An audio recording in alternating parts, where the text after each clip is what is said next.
Hannah handed me the ultrasound at Sunday service, right there in my office after the congregation had filed out. She was glowing. That kind of light you only see on people who've just witnessed something miraculous. Dad, look, Mom's pregnant. Can you believe it? The paper was that slick thermal kind. You know the texture, smooth, almost waxy, like it might tear if you gripped it too hard. I held it carefully. The image was grainy, the way all ultrasounds are, more shadow than actual shape. But the date was there in crisp black letters. October 12th, 2025. 8 weeks gestation. 8 weeks. We hadn't touched each other in 4 months. The math didn't work. It couldn't work. But Hannah was still talking, still beaming. And I had to stand there and smile while my entire world tilted sideways. Isn't it amazing, Dad? Mom said she didn't even suspect until last week. She thought she was just stressed with the gala planning and everything. But 8 weeks. We're going to have a baby in the house again. I managed something that probably looked like a smile. That's something, sweetheart. Are you okay? You look pale. Just surprised. You know how it is. Your mother and I, we hadn't really talked about... Hannah laughed. She actually laughed. I know. You're both in your 40s. But hey, Sarah had Isaac at 90, right? God works in mysterious ways. God works in mysterious ways. Yeah. Mysterious. She hugged me and bounced out, probably going to tell half the church staff. I stood there holding that ultrasound photo, and all I could think was, whose baby is that? Monday morning, the church office felt different, like I was seeing it for the first time, or maybe seeing it clearly for the first time in years. Linda Harper, our secretary, brought in the mail around 9. She's been with us for 12 years, knows where every paperclip is filed, remembers every birthday, types 90 words a minute, the kind of person who makes a place run without anyone noticing. Morning, Pastor Bennett. Coffee's fresh. And you got a few letters marked personal. She set the stack on my desk. Most of it was the usual, donor thank yous, meeting requests, a catalog for church supplies. But there was one envelope that stood out, plain white, addressed to Pastor Bennett, confidential, in Times New Roman 12 point, printed, not handwritten, the kind of thing you print when you don't want anyone recognizing your handwriting. I waited until Linda left before opening it. The envelope seal made a sharp tearing sound. Inside was a single sheet of printer paper. Cheap stuff, slightly rough under my fingertips. The message was short. Your wife's Tuesdays aren't what you think, someone who cares. I read it 3 times. Your wife's Tuesdays. Tuesdays. I pulled up Victoria's calendar on my computer, the shared one we both use for church scheduling, scrolled back through September, August, July. Every Tuesday afternoon, 2 o'clock to 4 p.m., blocked off. Private counseling. Every single one for 8 months. Private counseling. No names, no details, just private. I sat back in my chair. The leather creaked. 20 years I've known Victoria. 20 years of building this church together, side by side. We started with 200 people in a rented elementary school gym. Now we've got 2,500 members, a multi-million-dollar facility, 45 staff. She's the face of the women's ministry, the one who greets the major donors, who remembers everyone's kids' names. And every Tuesday for 8 months, she's had private counseling. I looked at the ultrasound photo again, still on my desk where I'd left it. 8 weeks. The timing would work out to July, a Tuesday in July. Linda knocked around 10:30. Pastor, do you have a minute? There's something I need to show you. She came in carrying the big burgundy planner, the physical one we keep for the main office scheduling, the church logo embossed in gold on the front. Victoria handles most of the administrative calendar, so her perfume has basically soaked into the leather at this point. Chanel No. 5. I could smell it from across the desk. Linda set it down carefully, like it was evidence, which I guess it was. I probably shouldn't be showing you this. It's not really my business. But after I saw you yesterday, after Hannah told everyone about the baby, you just looked so... It's okay, Linda. What is it? She opened the planner. The pages made that sharp rustling sound. Good quality cream paper. She'd gone through with a yellow highlighter and marked every Tuesday for the past 8 months. See?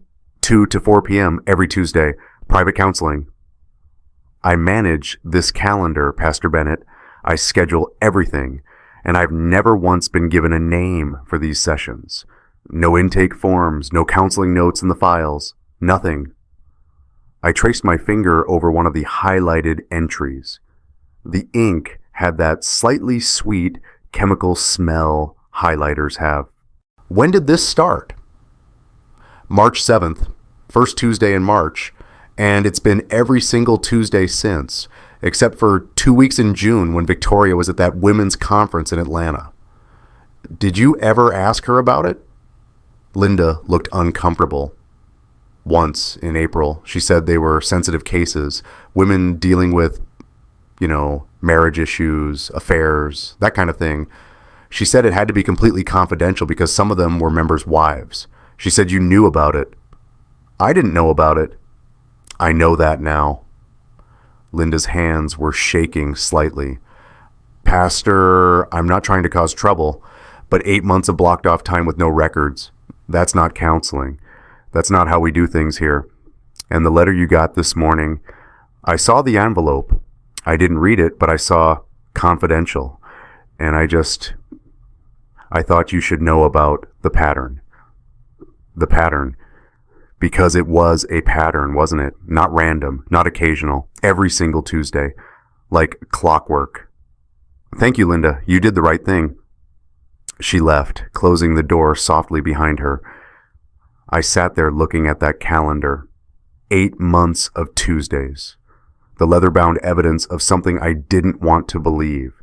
I thought about Gerald Thompson, our head elder, 72 years old, been with this church since the beginning. He'd pulled me aside once, years ago, must have been 7 years now, and said he'd seen Victoria leaving the worship leader's office late one night. Said she looked disheveled. Said maybe I should check in with her. I'd told him he was mistaken. Told him Victoria would never. Told him he was seeing things that weren't there because he was tired. He'd nodded, apologized. Never brought it up again. I chose blindness.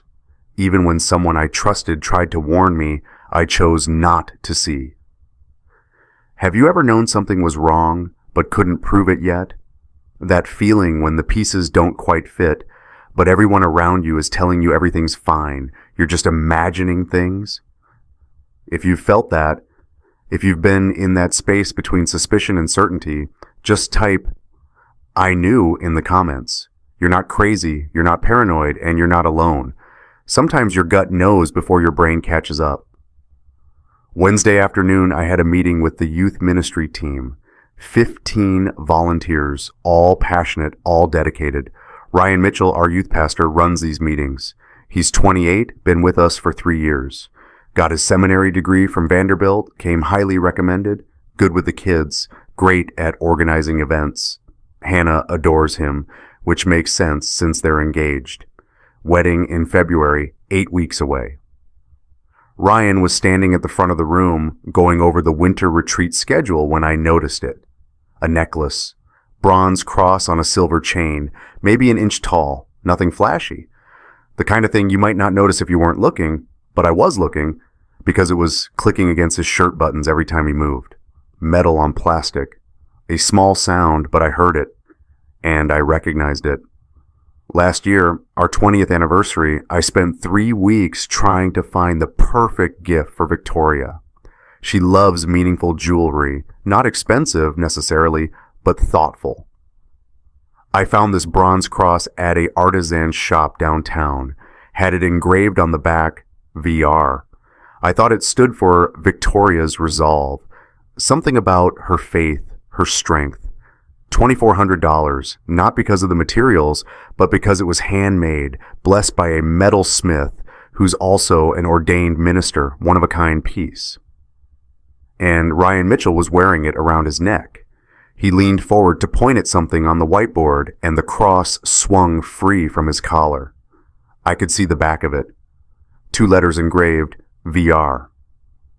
I stopped hearing whatever he was saying. The room kept going. Jessica Martinez was talking about volunteer schedules, someone else asking about permission slips, but all I could focus on was that necklace. Why was my wife's 20th anniversary gift around the youth pastor's neck, around my daughter's fiance's neck? The meeting ended. Ryan came over, smiling that easy smile he has. Pastor Bennett, thanks for sitting in. Did you have any thoughts on the retreat budget? Nice necklace, I said. His hand went to it automatically, protective. Oh, yeah, thank you. It was a gift. Special occasion? Just someone special. He tucked it back under his shirt, suddenly seemed very interested in organizing his notes. I should head out. Got a session with the high school small group in 20. He left quickly, too quickly. I pulled out my phone and texted Victoria. Hey, where's that bronze cross necklace I got you for our anniversary? 3 dots appeared. Disappeared. Appeared again. Not sure. I think I might have misplaced it. Why? Just wondering. It was expensive. I'll look for it. She wouldn't find it. Because it was around Ryan Mitchell's neck. Thursday night, I drove to a lab 40 minutes outside Nashville. Paid in cash. Gave them a hair from Victoria's brush and a sample of my own. The tech didn't ask questions. Probably seen worse. Probably seen 100 men like me hoping they're wrong. The results came back Friday afternoon. I'd told Linda I was out doing hospital visits, but really I was sitting in my car in the lab's parking lot holding a white envelope with the LabCorp logo. Heavy bond paper. The kind that makes an authoritative rustling sound when you open it. 4 pages, charts, numbers, genetic markers I didn't understand. But the conclusion was highlighted in yellow. Probability of paternity 0.0%, not 1%, not unlikely, 0. I sat there for 20 minutes just staring at those numbers. The paper had that faint antiseptic smell labs have, clean, clinical, true. Sunday morning, I'd have to stand in front of 2,500 people. I'd have to preach. Victoria would sit in the front row like she always does, smiling, greeting people, being the perfect pastor's wife. Hannah would lead worship with Ryan, her fiancé, the youth pastor, the man wearing Victoria's anniversary gift around his neck. And I'd have to preach about God's faithfulness, while my wife carried another man's child, while my daughter planned a wedding to her mother's lover. And I couldn't tell anyone, not yet, because I had to be sure, had to have all the pieces, had to understand the full scope before I said a word that couldn't be unsaid. I drove home in the dark. The test results sat on the passenger seat, 0%, 0. In 48 hours, I'd stand at the pulpit and preach about truth, while living the biggest lie of my life. Sunday morning came too fast. I stood in the church lobby at 8:30, shaking hands, greeting families. The building smelled like coffee and that industrial carpet cleaner they use on Saturday nights. 2,500 people would cycle through here over 3 services, and every one of them would look at me and see a man who had it all together. Victoria was already in the sanctuary, talking to the worship team. She'd worn this cream-colored dress, the one that photographs well for social media. Our Instagram account has 15,000 followers. People watch us. They watch everything. Hannah was running through soundcheck with Ryan. I could hear her voice through the speakers, that clear soprano she inherited from her mother. Pure, untainted. She had no idea what was coming. The cream cardstock invitation caught my eye on the information table. Thanksgiving Gala, November 28th, 6 weeks away. Gold foil lettering. Pastor Marcus and Victoria Bennett request your presence at Riverside Community Church's 12th anniversary celebration. 500 invitations mailed, 500 donors, community leaders, Nashville pastors, all expecting to see the perfect ministry couple. I picked one up. The cardstock was thick, 32 point, expensive. Made a solid sound when you tapped it against the table. The embossed church logo was slightly raised. You could trace it with your fingertip. 6 weeks. I had 6 weeks to figure out what to do before standing in front of 500 people and pretending everything was fine. Dad! Hannah jogged over, headset around her neck. You okay? You've been staring at that invitation for like a full minute. Just thinking about the event. A lot of preparation. Mom's got it handled. She always does. Hannah squeezed my arm. Hey, I wanted to ask, Ryan and I were hoping you'd do a special blessing for us during the service today. You know, for the baby. Pray for Mom and the new little one. It would mean so much to her. A special blessing for Victoria, for the baby that wasn't mine, while Ryan stood 3 feet away. Hannah, I don't think... Please, Dad. Mom's been so emotional about it. She cried yesterday just talking about how blessed she feels. This baby is like a miracle, you know. At their age, it's a God thing. A God thing. Let me think about it, sweetheart. Service starts in 20 minutes. She kissed my cheek and bounced back toward the stage. I preached on Proverbs 12:22. The Lord detests lying lips, but he delights in people who are trustworthy. Victoria sat front row, center, right where she always sits. She was glowing, genuinely glowing. Pregnancy does that, makes women luminous. She kept her hand on her stomach, protective, maternal, and people noticed. I watched them notice. Watched the women lean over and whisper to each other. Watched the smiles spread through the congregation. My sermon was good. I've been doing this 20 years. I know how to craft a message, how to land the points, how to make people nod and take notes. I talked about integrity in leadership, about how trust is built in small moments, daily choices, consistent character. I preached about truth, and Victoria smiled at me, proud, supportive, like she always does.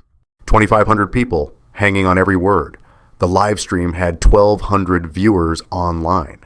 Gerald Thompson sat in the elders section, and I caught his eye once. He wasn't smiling. He knew something was wrong. 72 years old, and he's seen enough to recognize when a man is barely holding it together. After the service, I shook hands for an hour. Everyone wanted to congratulate Victoria. Everyone wanted to talk about the miracle baby.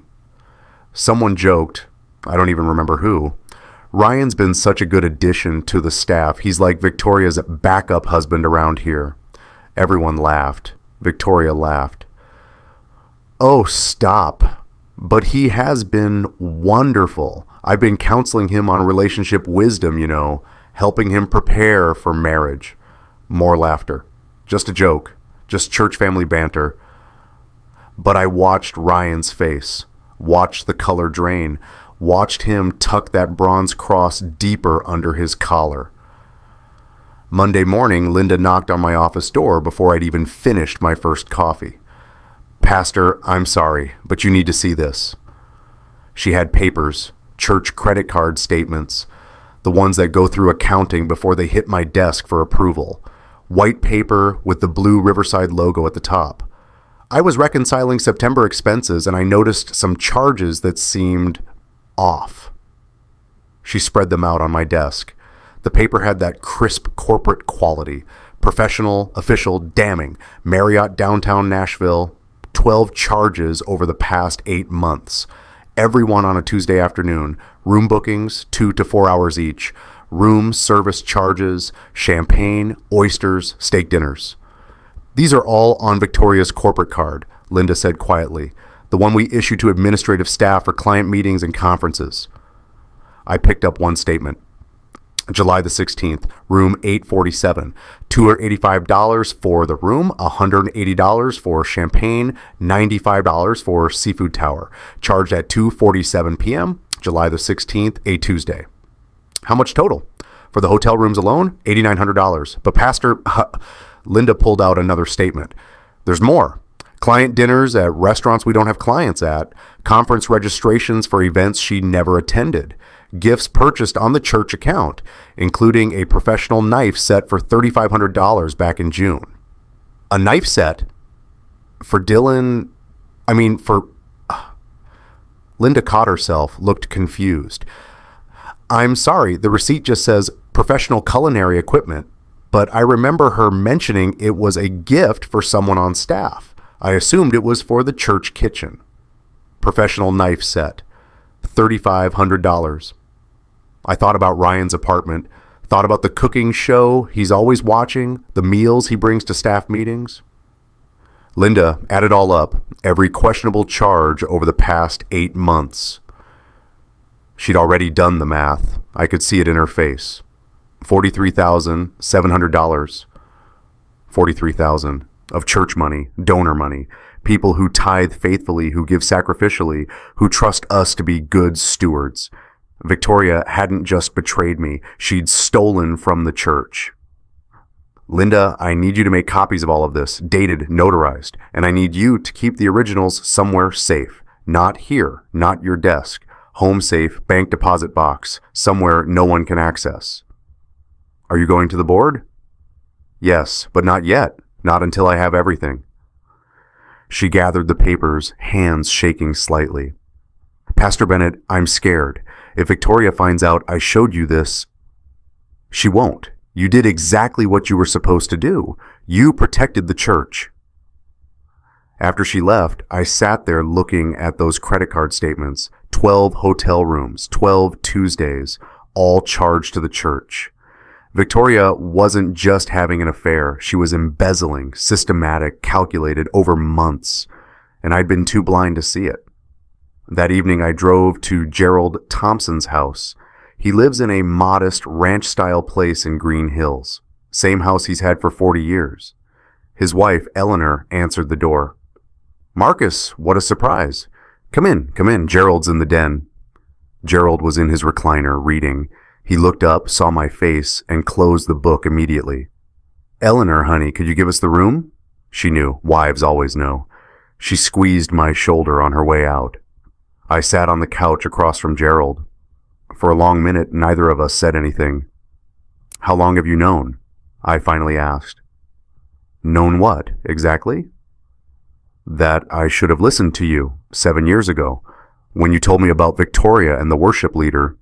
Gerald's face aged about 10 years in 2 seconds. Marcus, you were right, weren't you? I told you that you were wrong, that Victoria would never, that you were tired, seeing things that weren't there. But you were right. He leaned forward, elbows on his knees.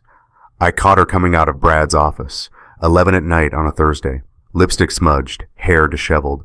She said they'd been planning the Christmas concert, but Marcus, the way she looked at me when she saw me there, that wasn't innocence.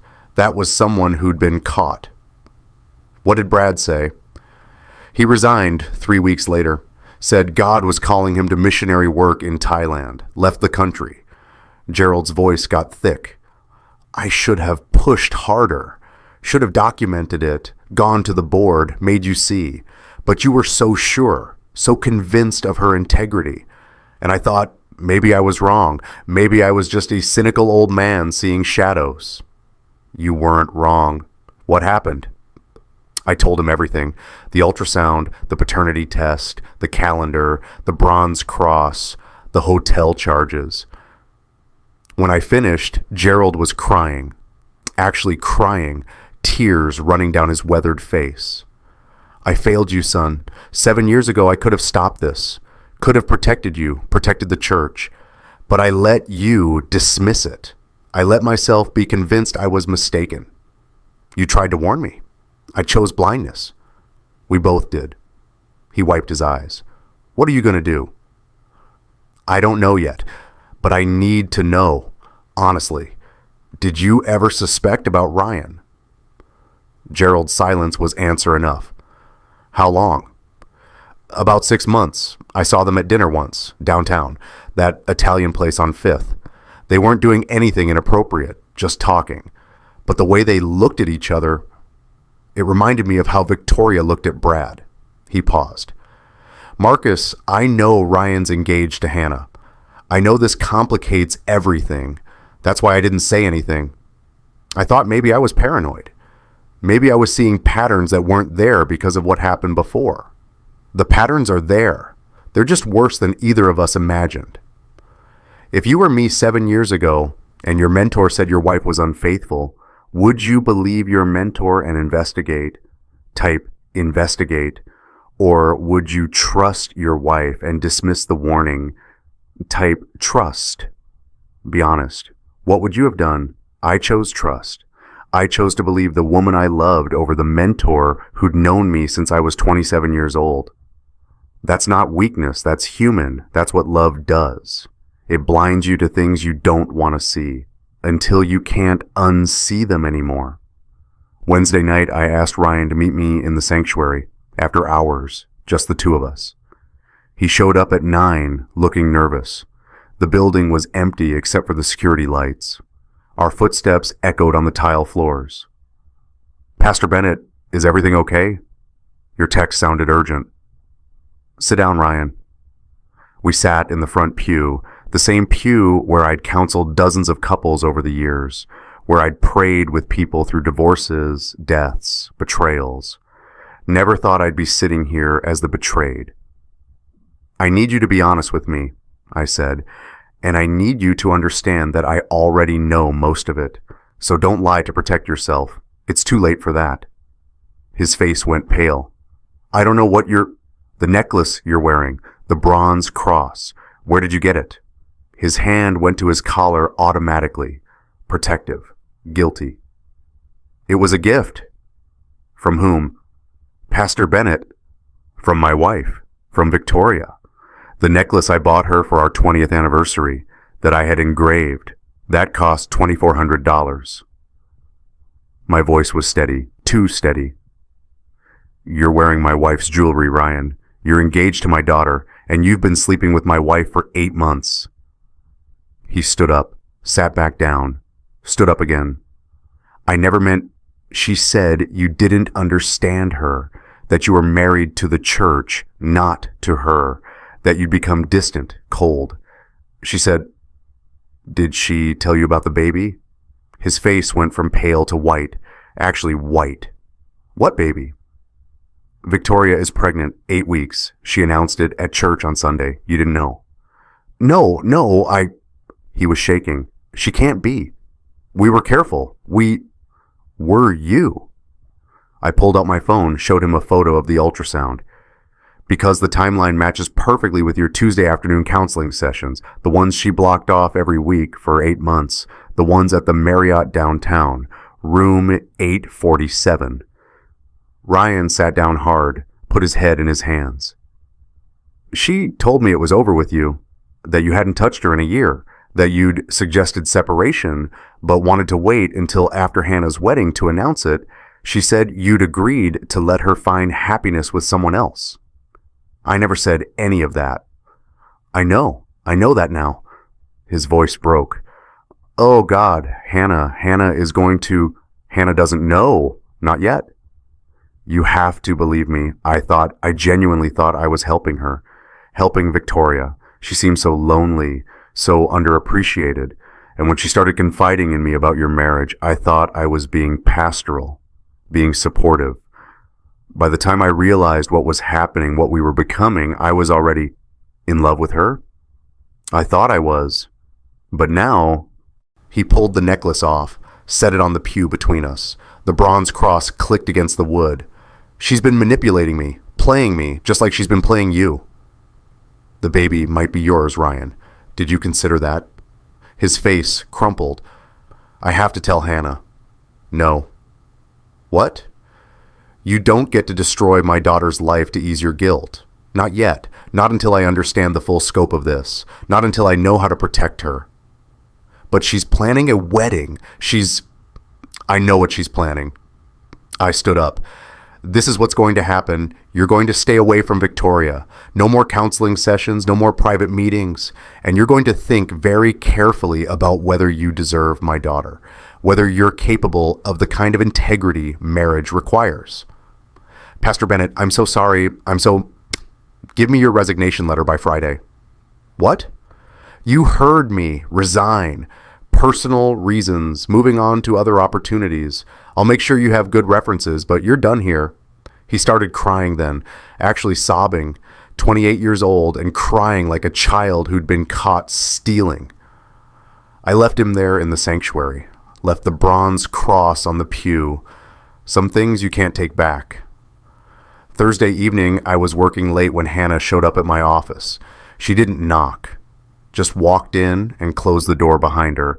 Her face was red from crying. Mom says you're having a breakdown. I set down my pen. Sit down, Hannah. No, I don't want to sit down. I want you to tell me why you're being so weird, why you've been avoiding her, why you asked Ryan to resign.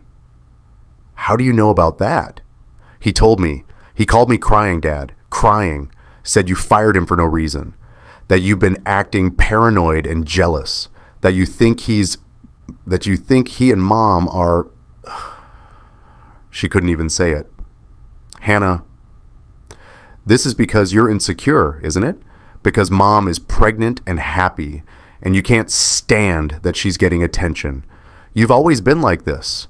Always so focused on the church, on the ministry, on everyone else's problems. You've ignored her for years, Dad. Years. And now that someone else sees her value, you can't handle it. Each word was a knife, precise, deadly. Hannah, please, there are things you don't understand. Then explain them to me. Help me understand why you're trying to ruin her happiness. Why you're trying to ruin my wedding. The wedding planning binder was on my desk, white with lace covering. She'd brought it earlier in the week to show me the final guest list. 300 invitations. February 14th, Valentine's Day. She thought it was romantic. She grabbed it now, held it against her chest like armor. I've watched you ignore her my whole life. Always too busy for date nights, always canceling plans for emergencies, always choosing other people over your own wife. Maybe she does deserve someone who actually sees her. Maybe Ryan's been better to her than you ever were. Hannah, I wish Ryan was my father instead of you. The room went silent. She stood there, gripping that binder, tears streaming down her face. And she had no idea what she just said. No idea that the man she wished was her father might actually be the father of her mother's baby. Sweetheart, please. Don't. Just don't. She headed for the door, then turned back. You know what the worst part is? I used to think you were the one person who'd never let me down. The one person who'd always tell the truth. But you're just like everyone else. You're just scared of losing control. She left. The door clicked shut, and I sat there holding a paternity test that said 0%, knowing my daughter had just chosen her mother's side, knowing she'd just defended the man who destroyed our family, knowing I'd lost her. Friday morning, Jessica Martinez knocked on my door, 29 years old, youth ministry volunteer for 3 years, works as a pediatric nurse at Vanderbilt, always quiet, always dependable, the kind of person who shows up early and stays late without being asked. Pastor Bennett, do you have a few minutes? Of course, come in. She sat down, hands clasped in her lap. Linda Harper came in behind her, closed the door. Linda's here because I asked her to be. Jessica said, I need a witness. For protection. Protection from what? Jessica took a breath. I wrote that letter, the anonymous one, about Victoria's Tuesdays. The room felt smaller suddenly. Why didn't you sign it? Because I was scared. Because Victoria has influence here. Because I've seen what happens to people who cross her. Jessica's voice got stronger. But I can't stay silent anymore. Not after seeing Hannah yesterday. Not after watching you preach about truth while living this lie. What did you see, Jessica? I saw them, Victoria and Ryan, 3 times. Twice at the Marriott. I was visiting a patient on the 8th floor, saw them getting on the elevator together. They didn't see me. and once at that Italian restaurant downtown. They were holding hands across the table. When was this? The hotel visits were July and September. The restaurant was early October, right before the pregnancy announcement. Did you tell anyone? I told Sandra Williams, the HR director, back in August. She said she'd look into it, but that I needed to be very careful about making accusations without solid proof. She said it could be innocent, that Victoria counsels a lot of people. Linda made a disgusted sound. Sandra buried it, Jessica continued. I don't know if she was scared or if Victoria convinced her it was nothing, but nothing happened. No investigation, no questions. So I sent you that letter because I didn't know what else to do. She pulled out her phone. I took pictures, the dates I saw them, the times. I didn't want to be a spy, Pastor Bennett, but something told me you'd need proof eventually. She showed me the photos, time-stamped. July 18th, 2:35 p.m. Marriott lobby. Victoria and Ryan walking together toward the elevators, her hand on his arm. September 24th, 3:47 p.m. Same location. October 3rd, 7:23 p.m. Restaurant, holding hands. I'm so sorry I didn't come forward sooner, Jessica whispered. I was scared, but Hannah is my friend. I've known her since she started leading worship. And watching her defend Ryan yesterday, watching her think you're the problem, I couldn't do it anymore. I couldn't stay silent. I looked at this 29-year-old woman who'd risked her place in the church to tell the truth. You're brave, Jessica, braver than I was. What are you going to do? The right thing, finally. She and Linda left together, and I sat there with time-stamped photos, credit card statements, a paternity test, and a witness willing to testify. I had everything I needed, everything except my daughter's trust. The church board meets the first Monday of every month, 12 people, elders, trustees, long-term members who've been with us since the beginning. This Monday, November 18th, we had a special session. I'd asked David Chen, our associate pastor, to prepare the meeting room. No windows, just the long conference table, 12 chairs, and a projector. Linda had already loaded all the evidence onto a flash drive, notarized copies in sealed envelopes for each board member. Gerald arrived first, then Patricia Morrison, our longest-serving trustee, Marcus Reed, Sandra Williams, who looked like she wanted to be anywhere else. One by one, they filed in, serious faces. They knew this wasn't routine. Victoria came in last. She dressed carefully, navy blazer, pearl necklace, hair perfect. The armor of respectability. Marcus, what's this about? I have the gala planning meeting in an hour. Sit down, Victoria. She sat, looked around at the faces, starting to understand something was very wrong. I stood at the head of the table, hands steady, voice steady. 20 years of preaching had taught me how to control my delivery even when my heart was breaking. This board is convened to address serious allegations regarding financial misconduct and breach of professional ethics. Victoria, you have the right to have legal counsel present if you choose. This is being recorded. Her face went pale. Marcus, what are you talking about? I nodded to Linda. She distributed the envelopes.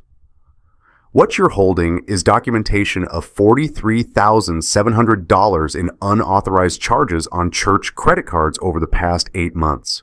Hotel rooms, meals, gifts, conference registrations for events that were never attended, all on Victoria's administrative card.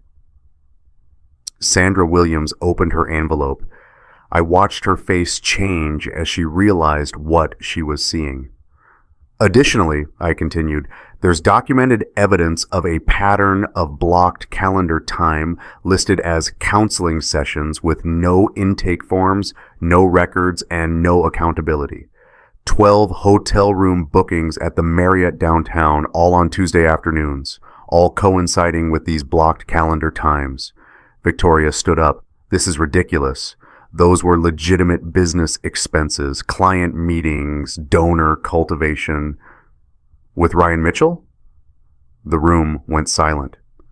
With our youth pastor, the man engaged to our daughter? Victoria's face drained of color. I don't know what you think you're implying.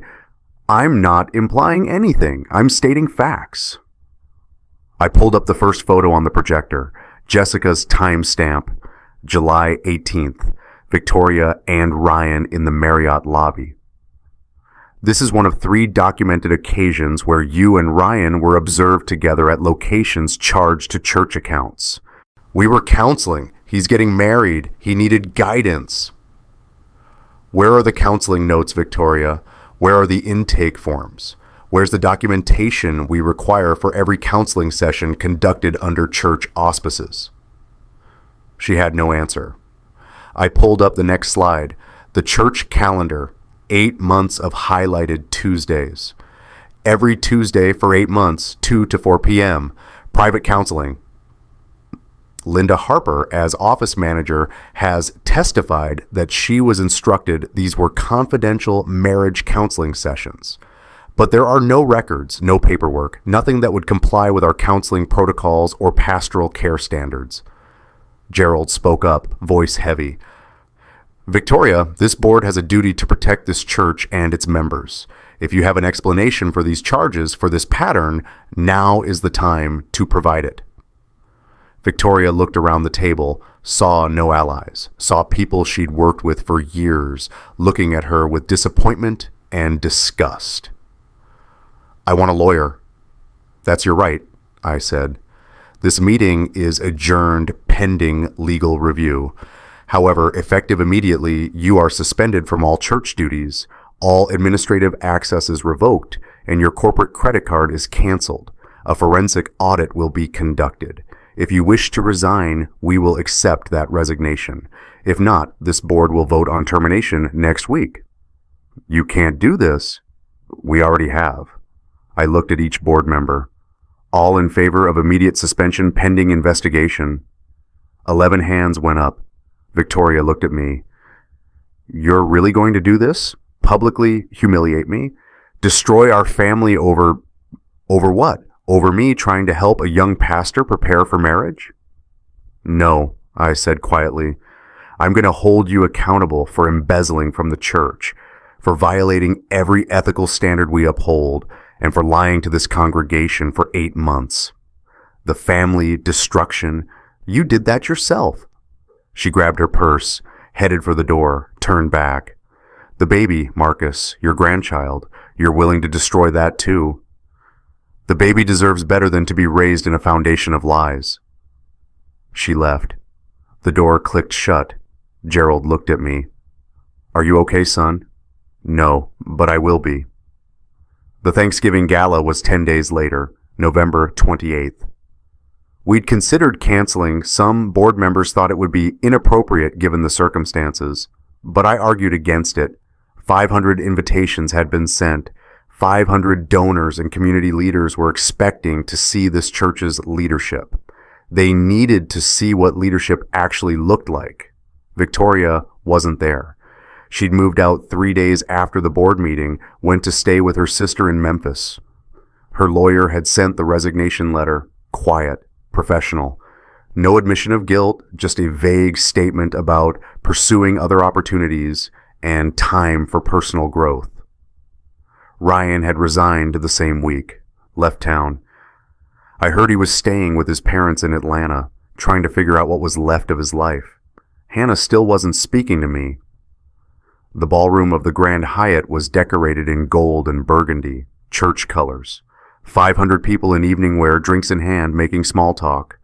The live stream was running, 1,200 people watching online. Nashville's Christian community was there in force. 50 pastors from area churches watching to see how we'd handle this. I stood at the podium at 8 o'clock. The invitation, that cream cardstock with gold foil, was in my jacket pocket. I'd carried it with me all week, a reminder of what appearances cost versus what truth demands. Good evening. Thank you all for being here tonight. The room quieted. 12 years ago, 200 of us met in an elementary school gym with a dream of building a church that would serve this community with integrity and love. Tonight, we're 2,500 strong. We have 45 staff members. We serve thousands of people every year through outreach, counseling, and worship. I paused. Let the silence settle. And this past month, we've had to make some difficult decisions about leadership and accountability. The room was completely silent now. Everyone knew something was coming. Some of you have heard rumors. Some of you have asked questions about changes in our administrative staff, and you deserve to know the truth. Not gossip, not speculation, but truth. I saw Gerald in the front row, nodding slightly. Eleanor beside him, eyes wet. This church was built on the principle that truth matters more than appearances. That integrity isn't negotiable. That grace doesn't mean avoiding consequences. It means facing them with honesty and humility. I want to thank several people tonight. Gerald Thompson, our head elder, who taught me that sometimes being a good leader means having hard conversations you'd rather avoid. Linda Harper, our office manager, who had the courage to bring financial irregularities to light even when it was uncomfortable. Jessica Martinez, a volunteer who demonstrated that speaking truth requires more bravery than staying silent. Victoria's empty chair at the head table was visible to everyone. No one could miss it. Over the past month, we've discovered and addressed serious breaches of financial and ethical standards in our leadership. $43,000 in unauthorized church funds were spent inappropriately. Our board acted swiftly and decisively. A full forensic audit has been completed. Restitution is being arranged. And we've strengthened our oversight procedures to prevent this from happening again. I could hear people shifting in their seats, whispers starting. I tell you this not to shame anyone, but to demonstrate that this church values truth over image. We value accountability over convenience, and we value our congregation's trust more than any individual's reputation, including my own. There's a verse in Proverbs that says, "The Lord detests lying lips, but he delights in people who are trustworthy." We've had to live that verse this month, and it's been costly. It's been painful, but it's been necessary. Thank you for your continued support of this ministry. Thank you for understanding that even churches, maybe especially churches, have to practice what we preach. I stepped back from the podium. The room erupted in applause. Not polite applause, real applause. People standing because we'd told the truth. Finally. 2 days later, Hannah showed up at my house. I'd moved into the guest house behind the church property, a small 2-bedroom cottage we usually use for visiting missionaries. It was quiet, private, a good place to figure out what came next. She knocked at 7 in the morning, still in her pajamas and a coat, eyes red. "Can I come in?" "Of course." I made coffee. We sat at the small kitchen table. For a long time, neither of us spoke. "Mom called me last night," she finally said, "from Memphis." "Okay." She told me her version of everything, about the board meeting, about the accusations, about how you've been trying to destroy her for months because you couldn't handle her being happy. I just listened. And then I talked to Linda Harper, and Jessica Martinez, and Gerald Thompson. Hannah's voice cracked. And I asked to see the evidence. She pulled out her phone, showed me photos, the credit card statements, the calendar with its highlighted Tuesdays, Jessica's time-stamped photos. Every Tuesday, Ryan told me he was working late at the church. Her hands were shaking. Every Tuesday, Mom had counseling sessions. "Hannah, I defended them, Dad. I told you I wished Ryan was my father. I said those words to you." Tears were streaming down her face now, and the whole time I reached across the table, took her hands. "You didn't know.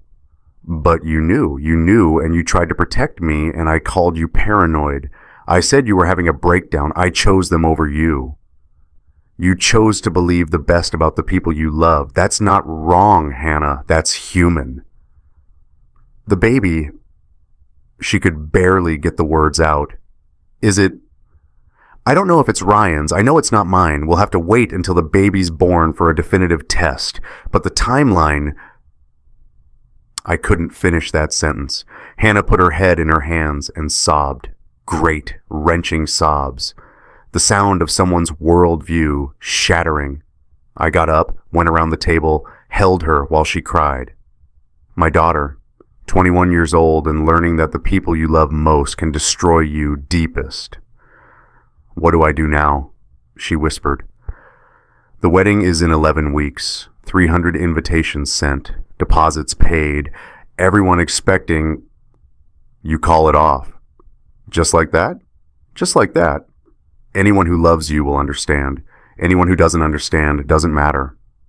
She cried for another hour. Then she pulled herself together, washed her face, borrowed one of my sweatshirts. I want to see the calendar, she said. The actual one, the burgundy one with Mom's perfume on it. I called Linda. She brought it over within 30 minutes. Hannah opened it, ran her fingers over those highlighted Tuesdays. The ink still smelled faintly of chemicals. The leather still carried Victoria's Chanel No. 5. February 14th was going to be perfect, Hannah said quietly. Valentine's Day, the most romantic day of the year. I had this vision of you walking me down the aisle, Mom crying in the front row, Ryan waiting at the altar. This perfect family moment. I'm sorry, sweetheart. Don't be. You didn't destroy it. They did. She closed the calendar. That joke Mom used to make about Ryan being her backup husband. Everyone laughed. I laughed, but she wasn't joking, was she? No. A backup husband isn't someone you settle for. It's someone you settle with when you've destroyed everything real. She said it so matter-of-factly, 21 years old and already understanding what some people never learn. What are you going to do about the baby? She asked. Make sure it has a chance, a real chance, with parents who chose each other honestly. Adoption? If that's what Victoria decides, or if Ryan wants to step up and Victoria allows it. But either way, that child deserves better than being raised in the aftermath of this. Hannah nodded, stood up, hugged me for a long time. I love you, Dad. I'm sorry I doubted you. I love you too. And you never have to apologize for believing people could be good. Don't let this make you cynical, Hannah. Let it make you wise. She left carrying that wedding binder, white lace stuffed full of dreams. I watched her put it in her trunk, gently, respectfully, even though those dreams were dead. Some things you mourn even when they're built on lies. Marcus and Hannah had to redefine what family means. Not who you're born to, but who shows up when the truth comes out. If you've built your own chosen family, people who chose you not because they had to, but because they wanted to, tell me about them in the comments. I'd love to hear your story.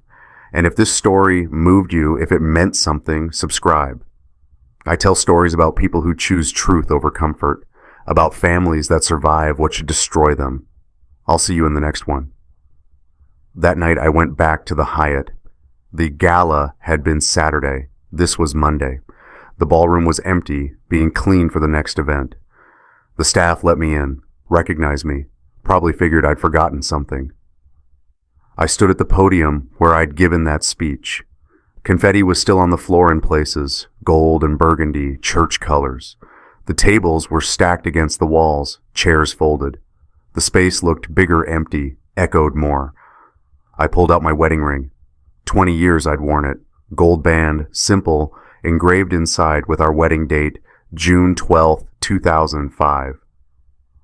I set it on the podium, right next to where the microphone had been, gold on dark wood. 20 years, 2 decades of building something I thought was real. Turned out it was just appearances, just performance, just one person pretending while the other believed. The ring sat there catching the overhead lights. I stared at it for a long time, then I walked away, left it there. Someone would find it eventually, maybe turn it into lost and found, maybe pocket it. Didn't matter. I pushed through the ballroom doors. The lobby was quiet. My footsteps echoed on the marble floors. Outside it was snowing. First snow of the season. Soft, quiet, covering everything in white. Nashville doesn't get snow often, but when it does, it's like the whole city holds its breath. I stood there for a minute, feeling the cold air, watching the flakes fall under the streetlights. My breath made clouds. Somewhere in the distance, church bells were ringing. Midnight. The past was behind me. Gold ring on an empty podium, cream-colored invitations in recycling bins, a marriage certificate that would soon be a divorce decree. But the snow was fresh, the air was clean, and I could still breathe. I walked to my car, heard the crunch of snow under my shoes. Got in, started the engine, drove toward the cottage that was home now. Behind me, the ballroom lights went dark. Ahead, there were no answers yet, but there was morning coming, and sometimes that's enough. Epilogue, 6 months later, Easter Sunday, April 20th, 2026. The sanctuary was packed, standing room only, 3,200 people. We'd grown over the winter. Something about handling crisis with integrity makes people trust you more, not less. Hannah was leading worship. Her voice had gotten stronger over these months. Less naive, maybe, but richer, more real. She'd started seeing a counselor, started writing songs about redemption and broken things becoming beautiful. The congregation loved her. I stood in the wings, watching. David Chen was preaching today. I'd asked him to. Needed to hear someone else's voice from that pulpit for once. He was talking about resurrection, about how things have to die before they can live again. In the third row, I saw them, Mark and Jennifer Stevens. They'd been apprenticing under me 5 years ago before moving to a church plant in Savannah. Good people, strong marriage. They'd been trying to have children for 7 years, multiple miscarriages, fertility treatments that didn't work. They'd almost given up. Jennifer was holding a baby, 3 months old, dark hair, Victoria's nose, sleeping peacefully in a pink blanket. Victoria had agreed to the adoption in February.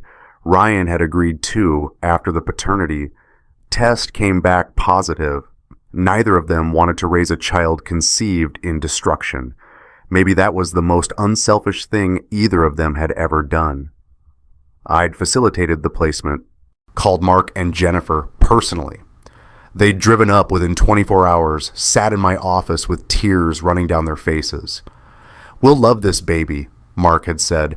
"We'll tell her the truth when she's old enough, that she was born from complicated circumstances but chosen with intention, that she was always wanted, even if not by the people who created her." Jennifer looked up now, caught my eye, smiled, held the baby up slightly, showing me. Look at what grew from ashes." After service, we stood in the lobby. Hannah came over, still in her worship team t-shirt. "She's beautiful, isn't she?" Hannah said, watching Jennifer with the baby. "Yeah, she really is." "Have you heard from Mom?" "Last month, she's in Dallas, working at a nonprofit. Seems to be doing okay." "And Ryan?" "Last I heard, he's working at a sporting goods store in Atlanta, going to counseling, trying to figure out who he is when he's not pretending to be someone else." Hannah nodded. We watched the baby for a minute longer. "Do you think you'll ever get married again?" she asked. "I don't know, maybe. If I find someone who values truth as much as I do now." I looked at her. "What about you? Ready to date again?" "Eventually, but I'm in no rush. Turns out being alone is better than being with someone who lies." She bumped my shoulder. "Learned that from you." "Wish you'd learned it easier." "Wish you had, too." We stood there together, watching people file out. Families, friends, couples holding hands, single parents wrangling kids, elderly folks moving slowly, the whole messy, beautiful, complicated congregation. Gerald Thompson walked by, Eleanor on his arm. He stopped. "Good service today, Marcus." "David did well." "He did, but I meant you. You're still here, still standing, still leading. That takes more courage than preaching." After everyone left, I walked through the empty sanctuary, straightened a few chairs, picked up a bulletin someone had dropped. The windows let in afternoon light, dust motes floating, everything quiet and sacred and clean. I thought about that ring on the empty podium 6 months ago. Thought about walking away from 20 years of my life. Thought about how sometimes the bravest thing you can do is admit something's broken and choose to build again. The church was still here, Hannah was still here. I was still here. And that baby in the third row, that little girl who'd been conceived in betrayal, but adopted in love, she was here too. Living proof that even the worst circumstances can produce something worth celebrating. I built this church on truth. And when the lies tried to destroy it, truth held. Not because truth is easy, but because it's the only foundation worth standing on. I turned off the lights, locked the doors, walked to my car in the spring sunshine. Somewhere, Victoria was probably telling her version of this story. Ryan was probably still figuring out his. But I knew the truth, and the truth had set me free. Not into some perfect new life, not into easy answers or quick healing, but into something real. And real, I've learned, is always better than perfect, even when it costs you everything.